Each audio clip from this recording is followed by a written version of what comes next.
Salut! Je fais une vidéo aujourd'hui pour vous expliquer c'est quoi le Vipassana, comme il y a beaucoup de monde qui ont démontré un intérêt pour ça. Donc, Vipassana, c'est une technique de méditation qui est apprise sur une période de 10 jours. 10 jours que tu passes en silence. Pas le droit d'écrire, pas le droit de lire, pas le droit de communiquer. T'es vraiment juste avec toi-même.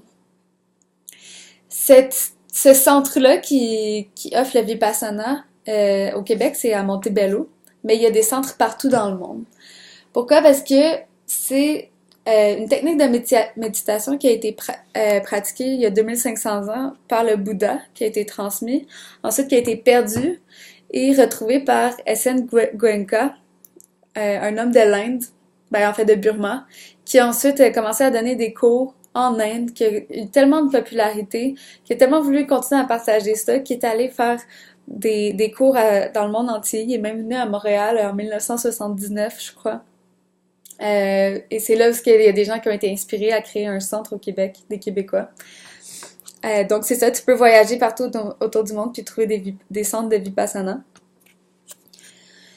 Le principe de cette technique de méditation-là, c'est de retrouver la paix intérieure. Donc, la façon que t'amène à retrouver la paix intérieure, c'est en t'expliquant comment fonctionne le cerveau. Donc, le cerveau a tendance à aller soit dans le passé, soit dans le futur, et soit vouloir des choses qui sont pas là, ou vouloir qu'il y ait des choses qui sont là le soient plus. Donc ça crée une agitation dans l'esprit parce que finalement, t'es pas dans le moment présent, t'as pas ce que tu veux. Donc ton esprit est agité puis t'es pas heureux. La technique te permet, à l'aide de ton corps, de détacher de ces pensées-là, de ces réactions-là, avec en premier lieu la respiration, mais ensuite juste en observant les sensations dans son corps. Quand une sensation survient qui est agréable, donc l'idée c'est de pas réagir en voulant s'attacher à cette sensation-là, parce que là, le moment que cette sensation-là part, tu te retrouves malheureux, puisqu'il y a eu un attachement. Ou au contraire, si il y a quelque chose qui arrive dans ton corps que t'aimes pas, une sensation douloureuse, au lieu de réagir en capotant, c'est juste d'observer cette douleur-là. Et rester finalement économe, détaché à qu'est-ce qui se passe. Puis dans le fond, ça, c'est la façon que tu y arrives, c'est en te disant que tout est impermanent. C'est une loi de l'univers. Il n'y a rien qui est permanent. Tout va changer un jour. Donc, en comprenant ça, tu peux, d'un côté, ne pas t'attacher aux choses, comprendre que c'est mieux pour toi de ne pas t'attacher parce que ça va partir. Et à l'inverse, de tolérer la souffrance parce que tu sais qu'elle sera pas toujours là non plus puis qu'elle va partir. Donc comme ça, oui, le malheur dans le monde existe, oui, la souffrance existe, oui, t'as toutes ces choses-là que tu veux, mais tout ça, ça va passer. C'est pas permanent. Donc si t'arrives finalement à rester dans un mode d'observation de ces choses-là au lieu d'y réagir qui fait juste créer encore plus de malheur. Bien sûr, c'est une technique qui dure, il y a des enseignements sur une période de 10 jours. Donc là, je dis pas tout ce que Goenka partage, mais quand même, c'est un peu une synthèse. Et c'est ça, les premiers 48 heures, c'est juste, on se concentre juste sur la respiration. Si jamais tes pensées y partent, tu reviens à ta respiration. Ensuite, ça devient juste les sensations au niveau ici de tes narines et au-dessus de ta lèvre. Là, encore une fois, tu reviens toujours à ça.